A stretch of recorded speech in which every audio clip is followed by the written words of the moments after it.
ചോട്ടിലുണ്ടൊരു കല്ലിത്, സ്വർഗീയമേട്ടിലെ പൊന്നിത്. തൊട്ടിടാനായി കൊതിയത്, മൂത്താറ്റലോ ചുംബിച്ചത്. മുത്തിയ ഗന്ധം കൊണ്ട് കരഞ്ഞ് വീഴുന്നു ഇഷ്കിൻ കൂട്ടര്.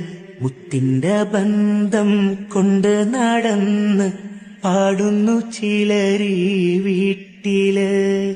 എത്ര നേരം നോക്കിയാലും തീരുകില്ല ആ പ്രഭാവം. എത്ര സംസം വാങ്ങിയാലും തീരുകില്ല ദാഹം. കഅബാലയം